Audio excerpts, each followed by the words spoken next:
But enough about turtles. We are not here to talk about turtles today, though we could talk about turtles, I'm sure, during the breaks. Please feel free to find me and we can talk about turtles.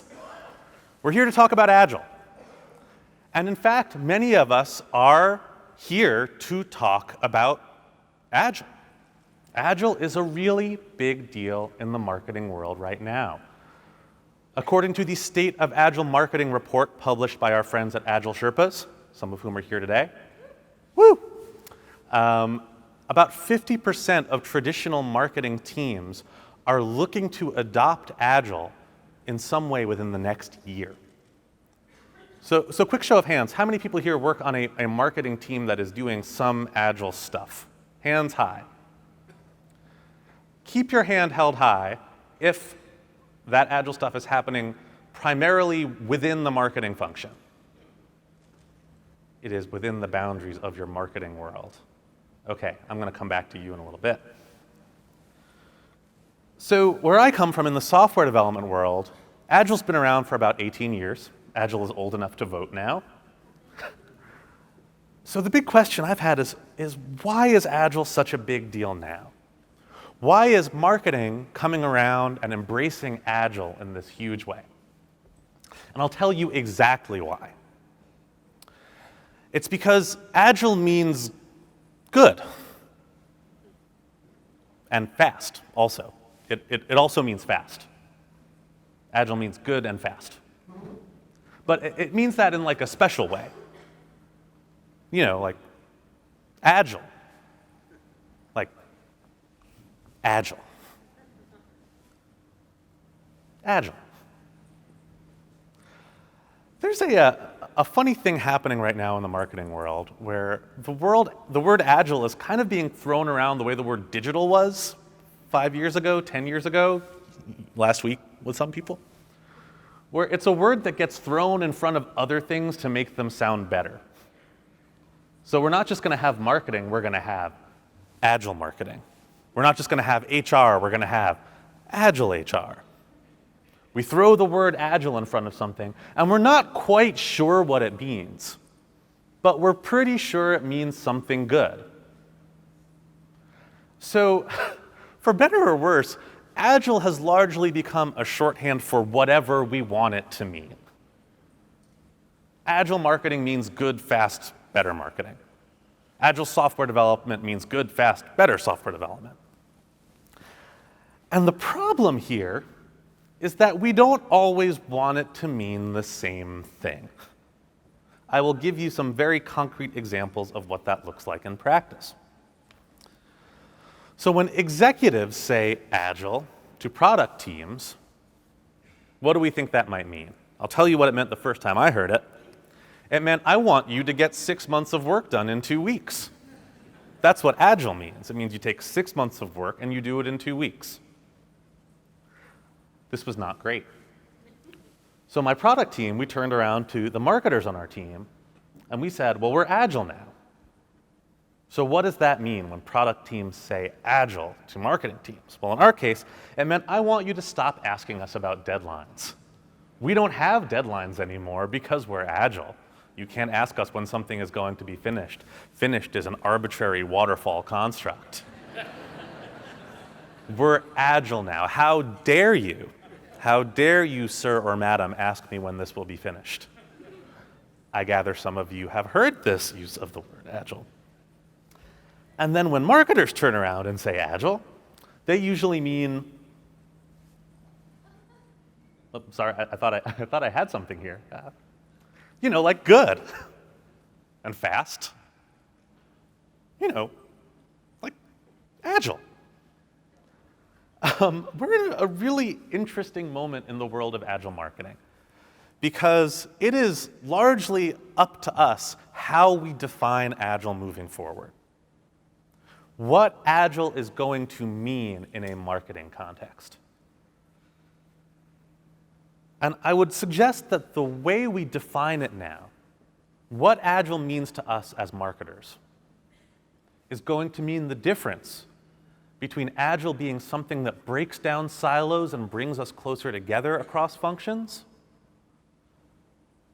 or being something that entrenches silos and brings us farther apart from each other across our functions. So I'm going to kind of lay out what each of those approaches might look like. And then we're going to talk about it a little bit. So one way we could define Agile as marketers is that Agile marketing means applying Agile principles and practices to the work we already do as marketers. So we look over at software developers, you do a daily stand-up, we're going to do a daily stand-up, and we're Agile marketers. Software teams, you're doing sprints. We can just take 2 weeks of work and call it a sprint. We're doing sprints too. We're Agile. Agile marketing. 2 weeks at a time. Agile. Stamp it. Boom. Done. We can say you're writing user stories.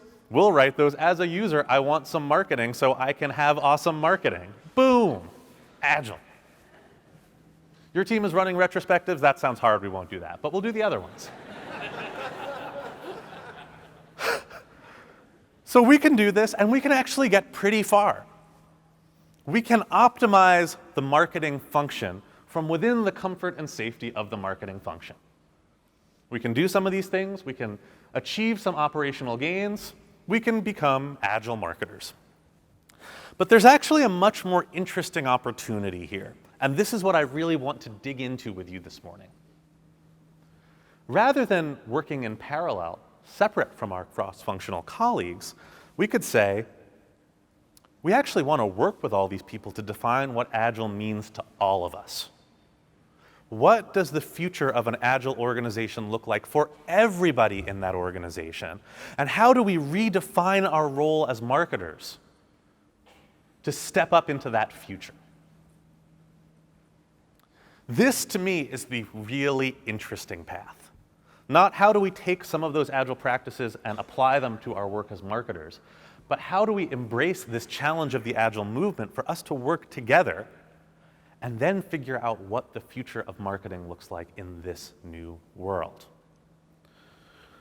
So one way we can think about this at a high level, we can either bring Agile to marketing, say we're going to stay within the safety and comfort of our marketing function and bring some Agile stuff in as we see fit, or we can bring marketing to Agile. We can say, if we believe in this movement, if we believe in understanding our customers, in continuously delivering value to our customers, then marketing needs to have a seat at the table, full stop. The funny thing is, if you look at the history of the Agile movement, that second, more exciting approach is really what it's always been about. Jim Highsmith, one of the signers of the Agile Manifesto, writes very compellingly at agilemanifesto.org about the history and origins of the Agile movement. And it's so clear when you read his writing that the problems that Agile was intended to solve are not software development problems. They're human problems, they're organizational problems. He describes here how what Agile is intended to solve for is not the slowness of a waterfall methodology, but it's the fact that when we are in functional silos, we unreasonably exert power over each other. We don't understand each other's work, so we demand things of each other, which results in worse outcomes for our colleagues and our customers alike. The beauty to me of the Agile movement is that it was never about software. It was never about methodologies and frameworks. It was always about people. The first words of the Agile Manifesto are individuals and interactions over processes and tools. Agile is at its very heart a movement that brings everyone in an organization together around the continuous delivery of customer value. In high-performing Agile organizations, every decision that's made, whether it's a customer-facing decision or an operational decision, starts with, are we doing something valuable for our customers? And then how are we going to work together to do that as well as possible? So this is often the point in a talk like this where everybody's like, yeah, this sounds great. I am going to show up to work and I'm going to demand a seat at the table. I'm going to say marketing is Agile, Agile is marketing. We're going to do this together. And then they get back to the office and they go, This is really hard. Having this conversation with my cross-functional colleagues is exhausting. It makes me feel weird. I don't like it. I'm going to stop doing it. Actually having this conversation, actually finding that seat at the table, engaging your colleagues across the organization in a conversation about what Agile means to us is really, really hard to do. You might say it is easier to run a daily stand-up than it is to stand up against business as usual. It's not that hard to stand up for 10, 15 minutes every morning. It's not that hard to have a meeting and call it a retrospective. Actually opening up to our colleagues, collaborating closely with people whose work is very different from our own, that's the real stuff. That's the hard stuff. And that's what we're going to talk about. We're going to talk about why business as usual persists in the next 8 minutes or so. We're going to talk about the things that stop us from having this conversation and how we can overcome those things. So when we talk about business as usual is often seen as this inert thing, right? Business as usual is sitting over here, we'll stomp all over business as usual, have new ways of working, everybody wins. It's not that easy.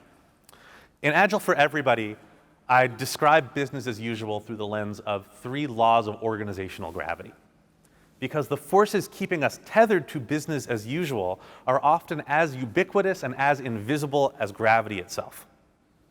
One of these 3 laws of organizational gravity is that individuals in an organization will prioritize the work that can most easily be completed within the comfort of their own team or silo. This is true for a number of reasons, but it makes sense from a simple human emotional perspective. Reaching out outside of our function is uncomfortable. We've got to work with people who might not understand and appreciate what we do. This is part of the reason that we spend so much time making PowerPoint presentations, says the person talking over a PowerPoint presentation. We can always make one of these ourselves. Making actual working things for our customers, oof, that's tough. There's a lot that's been written, and I have written some of it, about why cross-functional work is great and we should all embrace it. But we actually don't take a lot of time to talk about what we have to give up, about the real benefits of working in silos. And there are real benefits to working in silos. If there weren't, we would all stop working in silos. So for the rest of our time together, I want to talk about some of the things we need to give up if we want to embrace this vision of Agile as that which will bring us together. I want to share some quotes from Agile marketing leaders I interviewed for the book about how they're overcoming this, and then talk about some quick steps we can take together. So first, we must give up the quest for personal advancement through functional empire building. And I hear some chuckles and some whispers. This one is always funny because when we talk about empire building, people always go, yeah, I hate that. I hate when people just try to get more people under their influence and build this army of middle managers and mercenaries from Deloitte and McKinsey saying we're going to conquer the land and sit upon the iron throne of the organization. I hate that. But we all actually do this sometimes. Remember earlier when I asked you to hold up your hand if you are doing an Agile initiative within the marketing function? If I were to ask your colleagues what's going on, they would probably say you are doing this exact thing right now. They would probably say, marketing is doing this Agile thing. Nobody told us what it's about. They're just trying to show that they can hire these consultants and do this stuff. They haven't talked to any of us who've been doing Agile for a long time.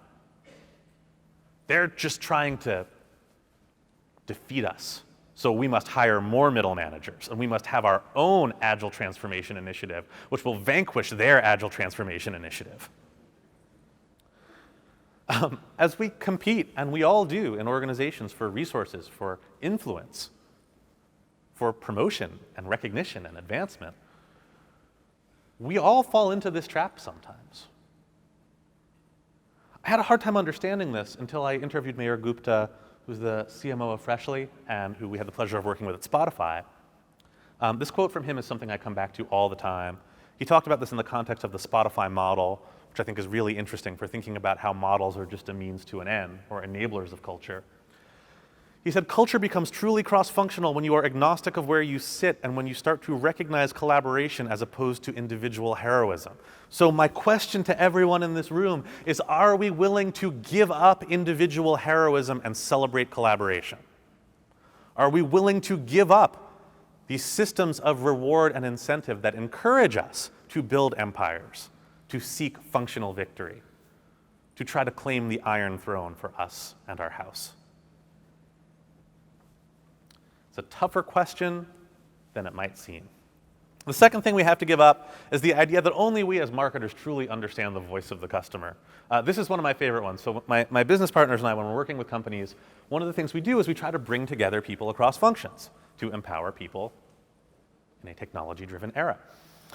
And what inevitably happens is the marketers come to us and say, okay, we're on board with this. We love customer centricity. We love cross-functional stuff. But these other people just don't understand the customer the way that we do. These product people, they're talking about features and shipping. They're not thinking about the entire journey. They don't understand what customer value really means. They don't know the customers the way that we do. We can't do this with them. Meanwhile, the product managers are coming to us saying these marketing people, they just don't get it. They don't understand the experience. They don't understand how this stuff works. They're talking about all these big ideas, but they don't understand what it takes to make it happen. They don't understand the customer the way that we do. We can't work with them. So there's a funny thing that happens when we start to move towards this cross-functional, customer-centric vision of Agile, where people say, yes, I love that because I'm going to be the customer. That's not how it works. When teams truly embrace this, they recognize that everybody has their own perspective on the customer. We understand the customer through different lenses. And when we come together and work together, we understand the customer better. Kelly Watkins, who advises growth stage companies and used to be the VP of Global Marketing at Slack, a company that has already come up and I'm sure will continue to come up in conversations because they're doing amazing stuff, shared this with me. She said, when you as a marketer live through the process in which the feature is developed, you have a depth of understanding about the why that makes the marketing much more authentic. Spoiler alert, when we collaborate early and often, when we reach out across functions, the work we do within our functions gets better. And this speaks exactly to the model that Scott showed you earlier, right? Where we go from having embedded skills to absorbed skills. When we can start to get people on our teams, on cross-functional teams, thinking like marketers, when we can think like product managers, when we can think like engineers, that's when we have truly embraced the big challenge of Agile.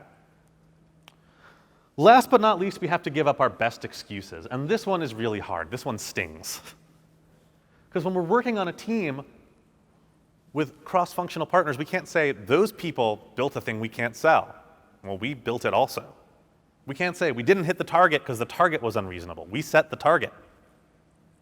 We give up our best excuses, even when those excuses are Agile itself. So I think about this whenever I see one of these articles like, Agile has failed, everyone hates Agile now.